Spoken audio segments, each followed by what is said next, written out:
Chapter 15 In Search of the Golden Maiden. That night we sat upon the Judicula's stone where the white buffalo story had been inscribed, and many questions came to mind, but instead of asking, I waited in silence beside my teacher while it felt like a part of me began to die. But why? Because I had made a promise to the white buffalo, and to me his story was worth more than gold, for I too had ventured into a dark forest to find a wild man of my own. Tomorrow you will leave, but before you go, there is one last thing that you should know, said the white buffalo.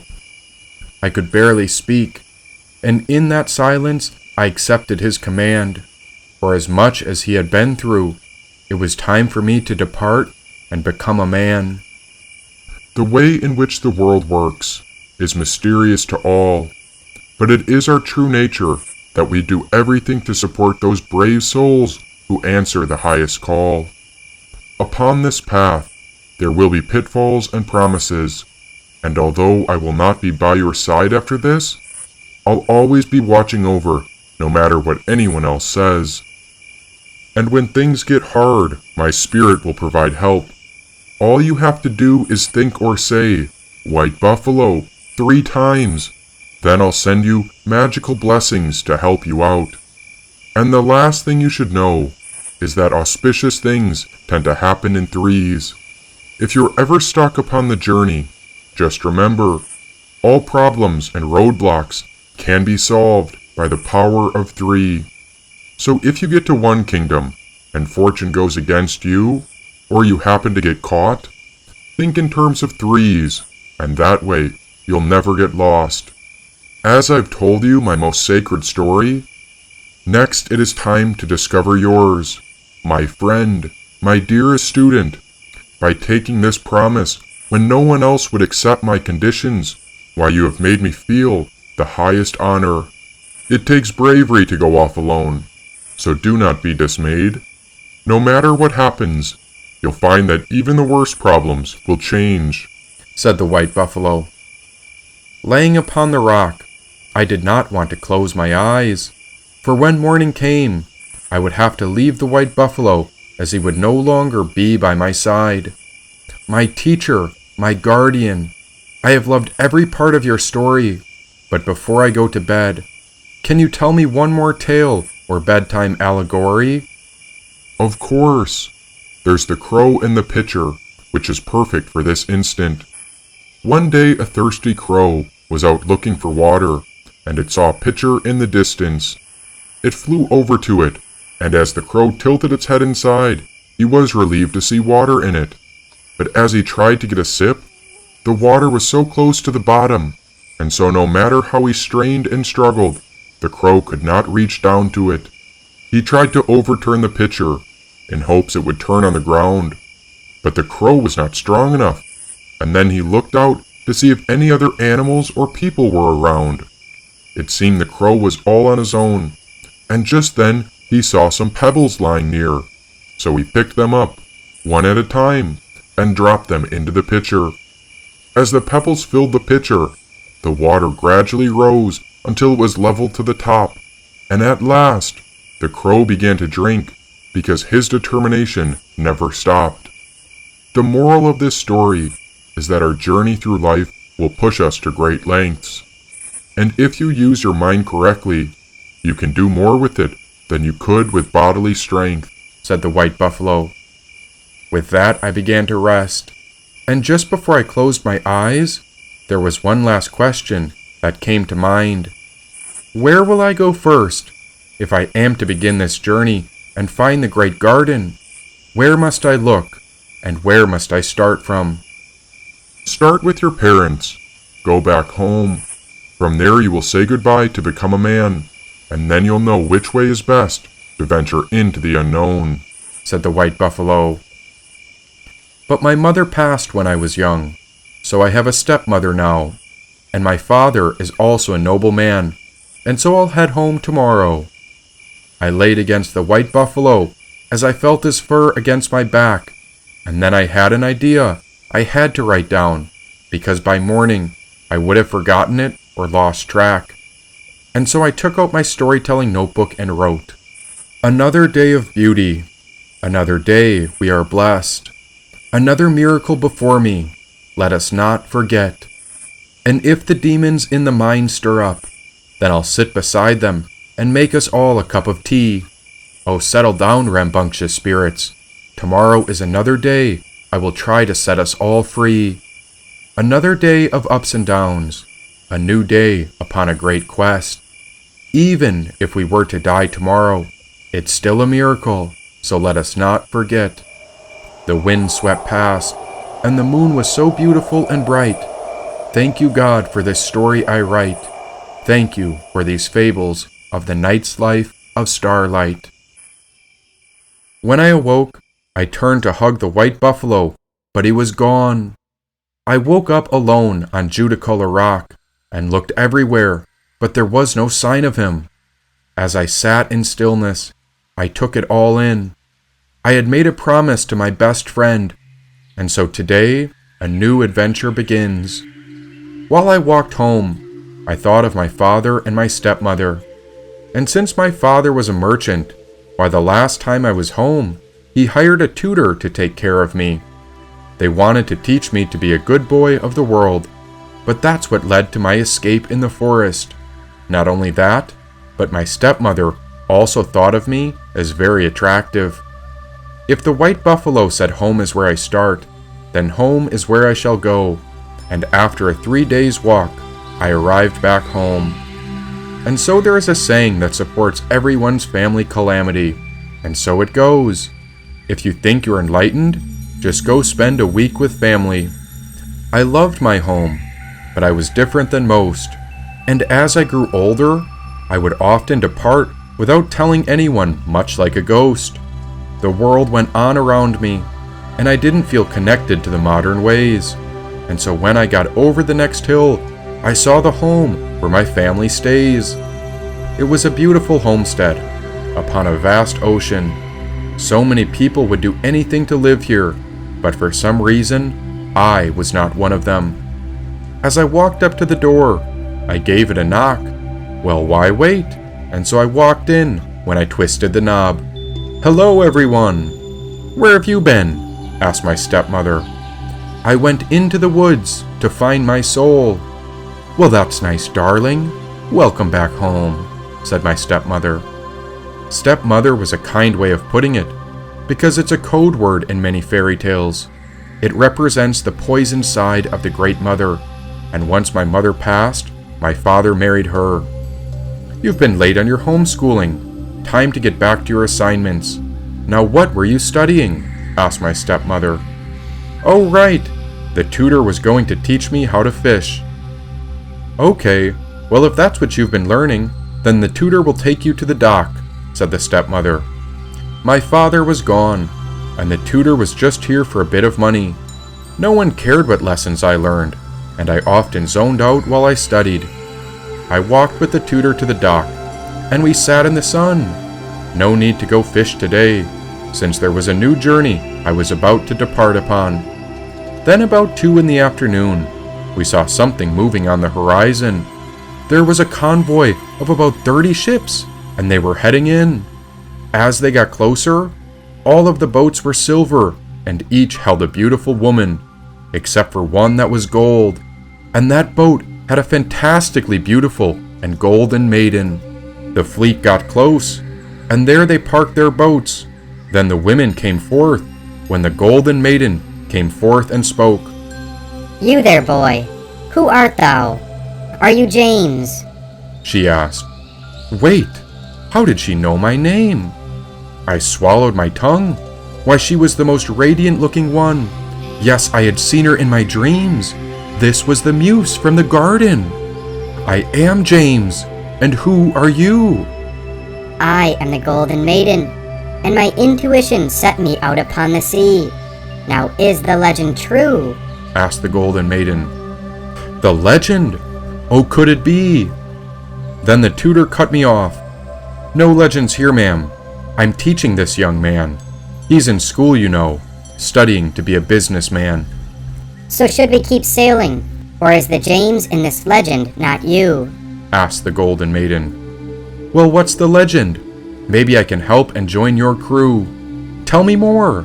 What exactly is it that you've come in hopes to do? We're looking for a man that appeared in my dreams. He had a certain set of horns sprouting up from his hair. But how could this unicorn be you? So maybe the legend will take us elsewhere, said the Golden Maiden. A unicorn? Well, that's quite strange, because I'm a storyteller, but I have no horns, yet my name is James. Do you know anything about such mythical beauties? Asked the Golden Maiden.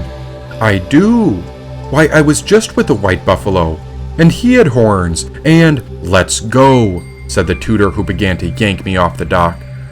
In my dreams there was a white buffalo, said the Golden Maiden. And it's time for this young man to go back to his stepmother. Please do not come back, said the tutor. Now, as I was pulled away, I was curious if the Golden Maiden spoke the language of the eyes. My mouth didn't say anything, yet I looked so deeply into her as I prayed that this would not be a final goodbye. And so the Golden Maiden mouthed the words, tomorrow. Then she pointed to the dock. I nodded my head. Oh yes, whatever it took, I would be back.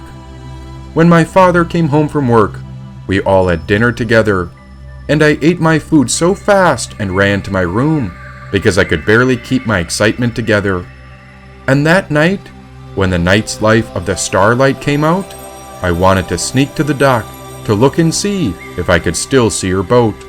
But to my surprise, my stepmother and the tutor were up. They were in the kitchen talking in secret, so I dared not to interrupt. Did anything happen today with James? Asked the stepmother. Oh, not really, said the tutor. What happened? Here, have a little wine. It's good wine, from 1979.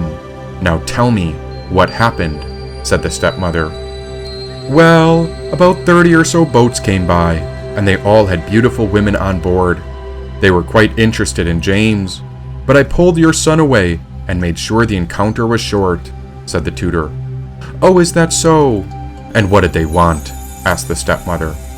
I'm not sure, but they might be coming back, said the tutor. Then I know just what we will do. We'll put something special in his morning food, said the stepmother.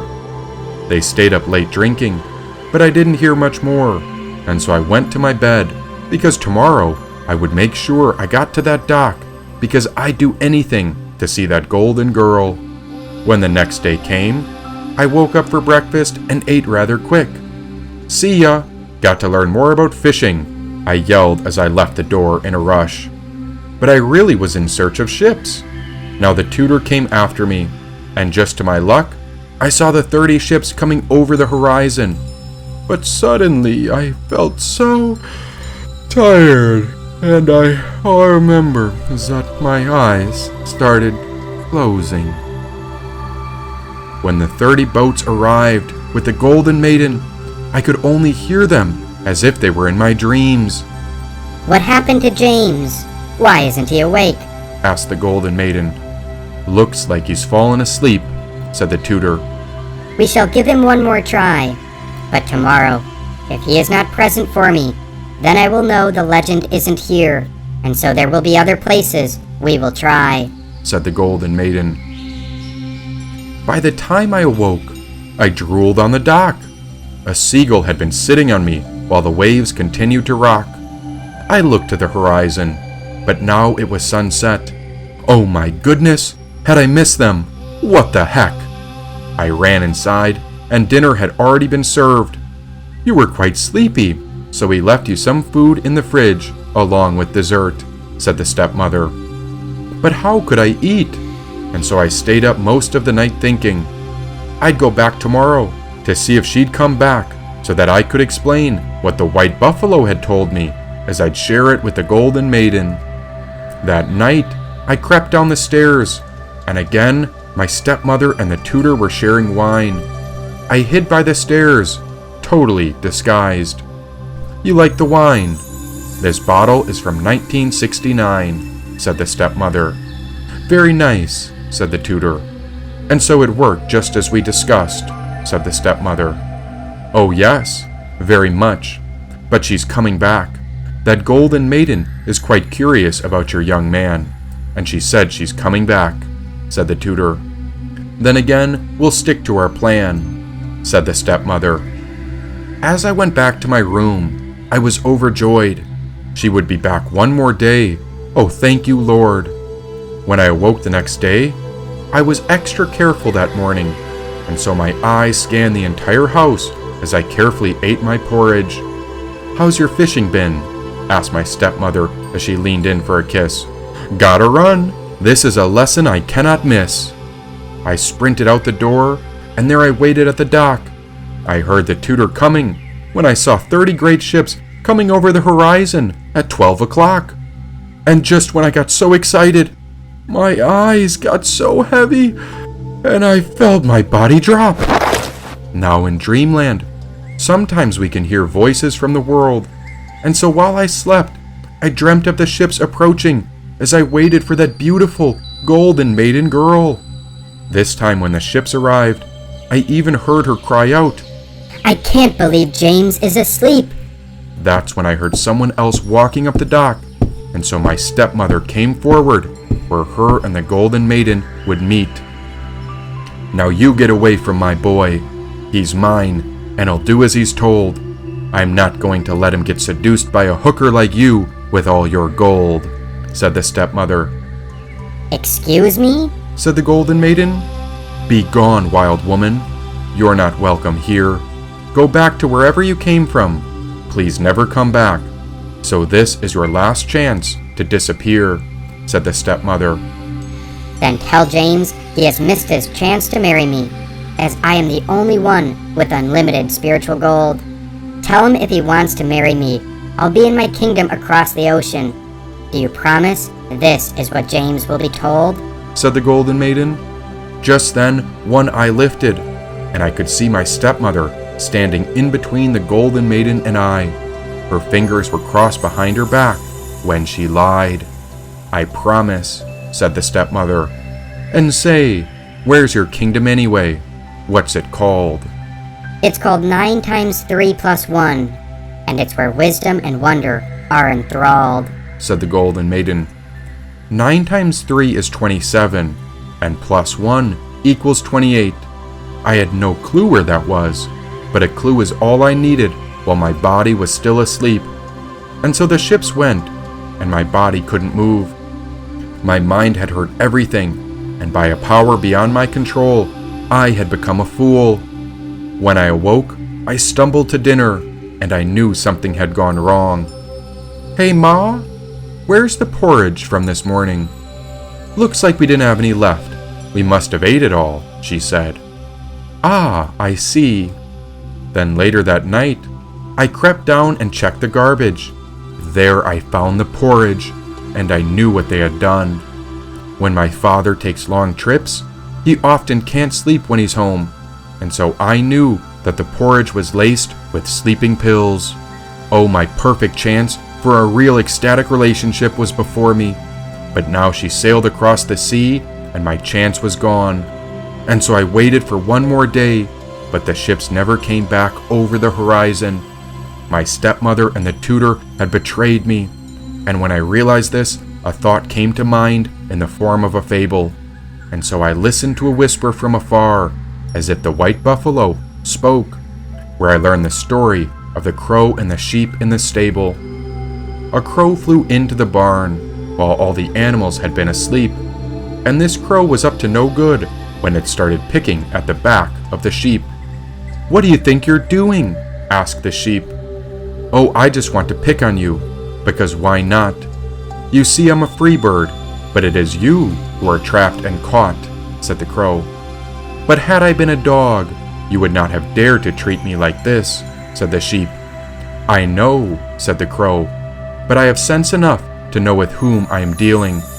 I can be as quiet as anything with quarrelsome people, but as troublesome as I like with people who will put up with it," said the crow. And so what's the moral? If you never stand up for yourself, you will not be thought of as much. And with that, I had to go. Isn't it ironic that the tutor could represent the compulsory school system, who knows how to put us to sleep, while they try to teach us to obey and listen.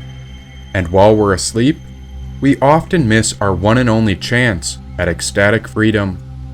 There before us is all the love and joy we could hope for that might pull us out of the capitalistic system. When things don't go our way, we mustn't quit. After all, you're only given a spark of madness, and so you mustn't lose it. And what was the stepmother's aim in this? Was it to prevent a genuine ecstatic relationship from developing? Because it would replace her internalization of us, and so this was a sort of psychic trespassing. Oh, when it seems that so much has gone wrong, we mustn't weep or fight, but rather what if all of this is leading us, just like the story of Iron John, and so we must discover what is true and right. Listen to life, even if things fall apart. Look at how a sculptor chisels through 1,000 breaks, and from this comes a magnificent work of art. Often what appears to break in our lives was only covering a secret waiting to be revealed. There is a hidden blessing behind misfortune, and so we can find the power to heal. Within you is the wonder of the universe, a power so great it can never be known. You are not broken, but coming to life. Why, within every seed there is a flower that thinks it's trapped until it realizes it's time to grow. When a seed breaks open, there the flower's journey starts. We have more power than we realize. We have the power of the heart. And of course these thoughts were mine, but this uplifted poetry seemed to come from the unknown. My goodness, I think I understand it. Although I cannot see him, I could hear the great white buffalo.